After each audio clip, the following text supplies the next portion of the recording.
Allah seni o kadar çok hoşlanıyorum. Birader biraz sesli öyle yüksek. Mum değil mi? Tamam. Evet. Gel gel. Şu arkadaki şey çıksın gel. Merhaba arkadaşlar, yepyeni haberlerle karşınızdayız. Elçin Sango ve sevgilisi hakkında şok eden iddialar. Beni evimden aldırdılar. Sosyal medyada hesabından Sihirbaz Bayan adıyla gezi videoları çeken Ceren Yılmaz, Elçin Sango ve sevgilisi Yunus Özdiken hakkında şok eden iddialarda bulundu. Yılmaz, ikili tarafından işinin engellediğini dile getirdi. 24 yaşında kendi başına bir şey yapmak istiyorum diyen Ceren Yılmaz, ikili tarafından işlerinin engellediğini söyledi.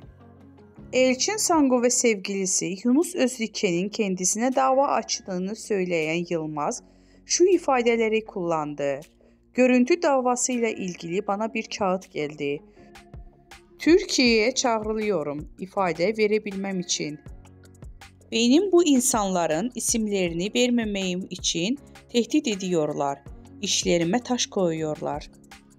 Elçin Sango'nun sevgilisiyle iş yapan ve bunun Sango'nun ününe güvendiği için yaptığını söyleyen Yılmaz, kendisine Sango ve Özdiken tarafından açılan davanın savcılık dilekçesini de paylaştı.